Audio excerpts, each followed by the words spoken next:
पुरी जिला ब्रह्मगिरी स्थित अलारनाथଙ୍କ पीठरे अणवर्षर दर्शन आरंभ हो जाइछि। देवस्नान पूर्णिमा रे चतुर्धा मूर्ति 108 कलशरे महास्नान करिबा परे अणसर पिंडी रे गुप्त सेवा पाइबा समय रे भक्त माने ब्रह्मगिरी रे थिबा अलारनाथଙ୍କୁ दर्शन करिथांती।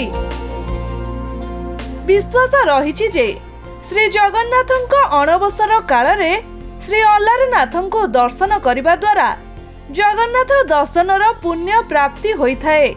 सेथिपाई महाप्रभुंकर अणवसर काल रे ब्रह्मगिरी को छुटी आसिथांती अगणित साधु सन्यासी और जगन्नाथ प्रेमी।